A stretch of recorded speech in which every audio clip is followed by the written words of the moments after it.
Recentemente, o mundo voltou os olhos para o Vaticano, porque um menino que morreu aos 15 anos foi beatificado pelo Papa Francisco. O nome dele é Carlo Acutis. E nessa época eu lembro que muita gente perguntou como que é o processo pelo qual a igreja canoniza um santo.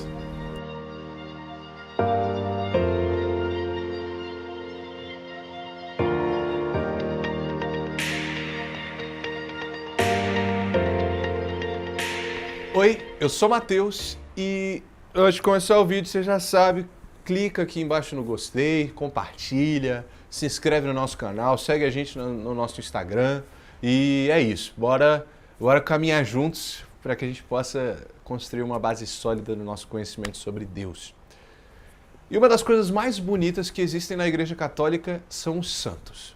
Porque a nossa igreja tem uma pluralidade de santos que realmente mostra como todos podem ser santos. Nós temos santos que são padres, santos que são freiras, santos que são casados, santos que são solteiros, santos que são europeus, que não são sul-americanos, africanos. Enfim, nós temos uma pluralidade de santos. E graças a Deus que nós temos isso. Mas afinal, como é que essas pessoas que nós chamamos de São Pedro, São Francisco, Santa Josefina Baquita, enfim, todos esses santos, como que a igreja determina que essas pessoas de fato morreram em santidade? Antes eu acho que é bom contar um pouco da história da tradição que tem da igreja de venerar pessoas que já morreram, né? Que atestar a santidade de algumas pessoas que morreram. Inicialmente isso era feito basicamente aos mártires. Nos primeiros tempos da igreja, basicamente os santos eram aqueles que morreram em nome da fé. Então basicamente quem era canonizado, né? Não era um processo de canonização como nós temos hoje, mas basicamente eram os mártires. Depois, os confessores, aqueles que defenderam a fé da igreja diante de alguma ameaça, e assim sucessivamente. Nos primeiros séculos, basicamente o único critério que existia para a gente canonizar, atestar a santidade de uma pessoa, era o apelo popular. Então o povo julgava que aquela pessoa era santa e basicamente era o único critério que se servia para que aquela pessoa fosse de fato canonizada.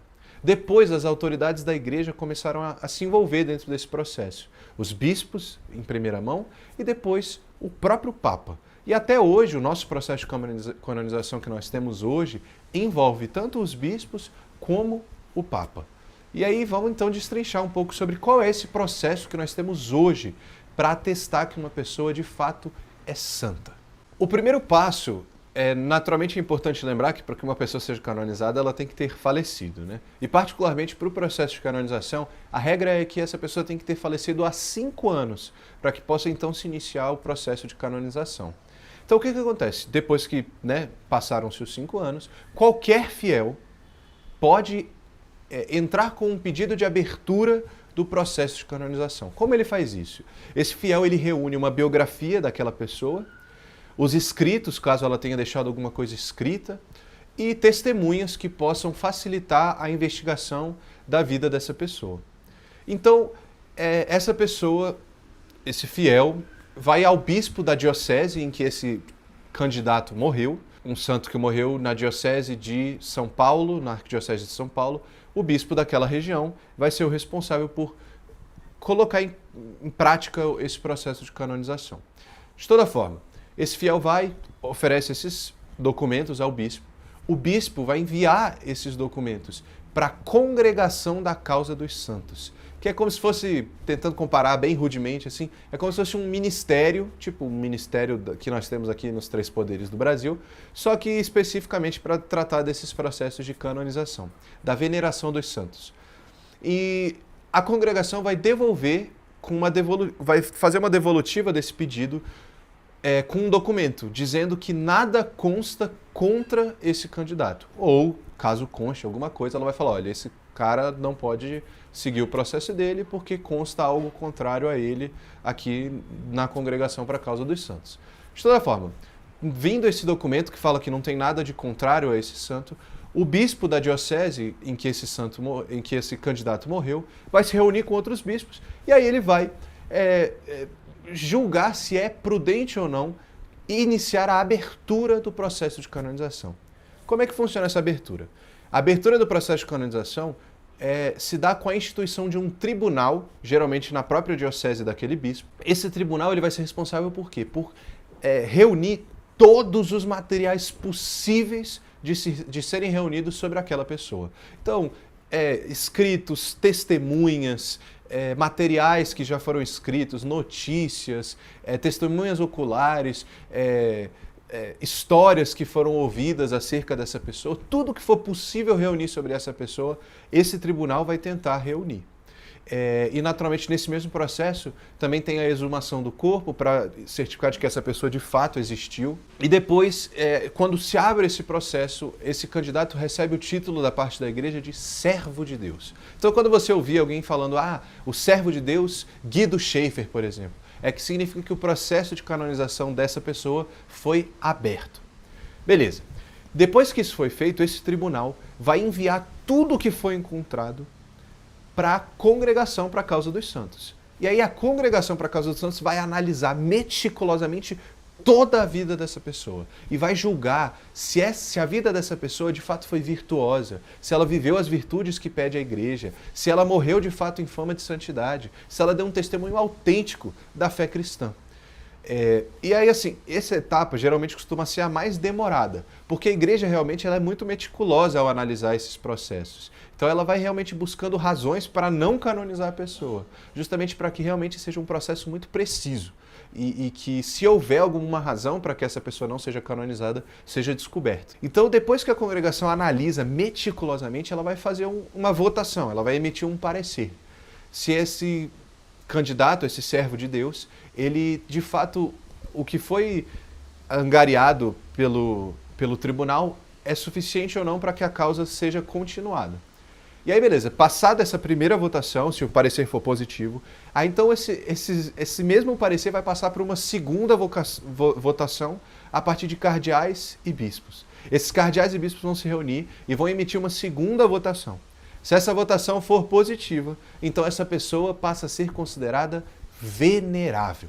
Então, o Carlo Acutis, que foi canonizado, que foi beatificado há tempos atrás, ele antes era o venerável Carlo Acutis. E porque ele tinha passado por esses processos de votação dentro da Congregação para a Causa dos Santos. Qual é o próximo passo dentro do processo de canonização? É a atestação dos milagres. E esse eu acho que a maioria das pessoas conhece, né? Todo mundo fala, não, porque para ser beato tem que ter só um milagre. Para ser santo tem que ter 2.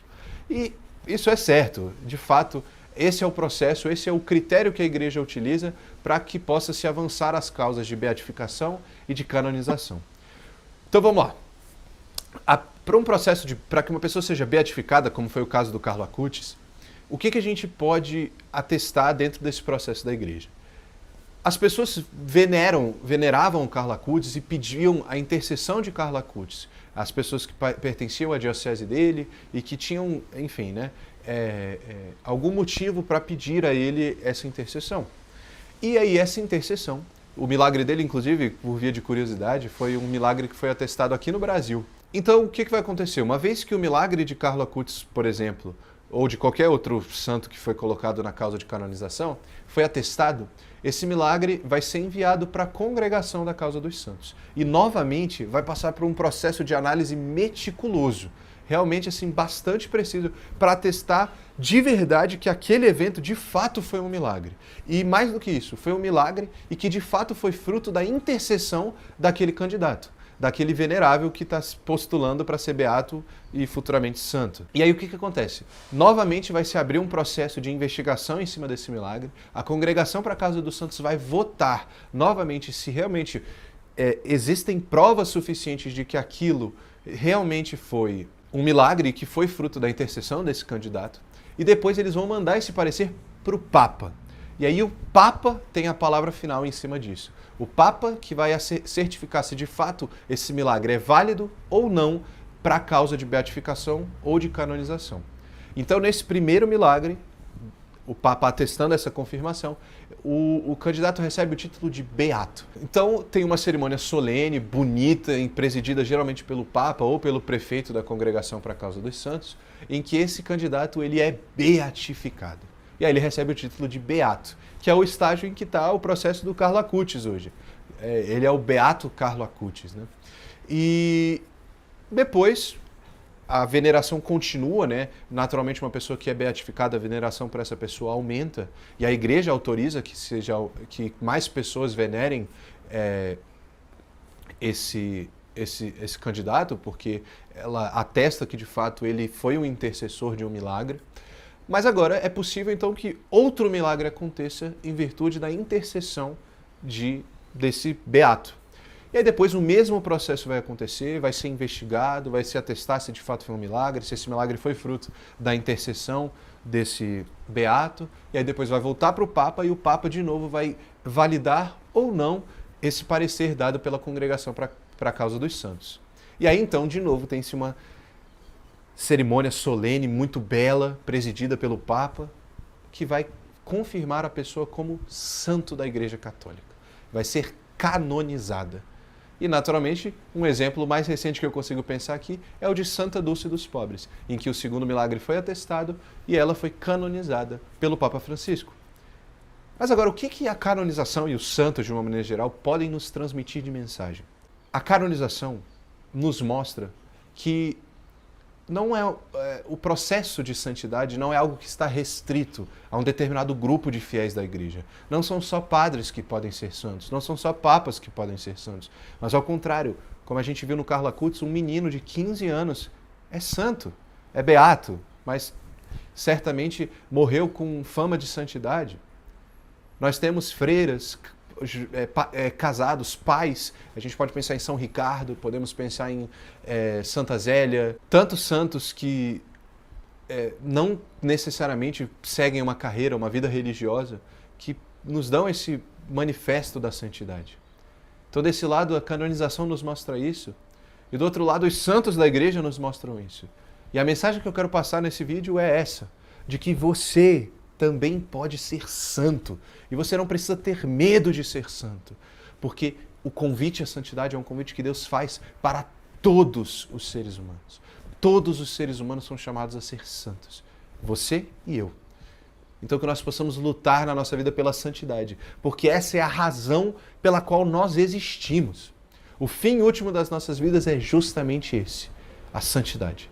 Sermos um só com o Criador, que nos ama e muito, e nos quer ver santos na glória celeste.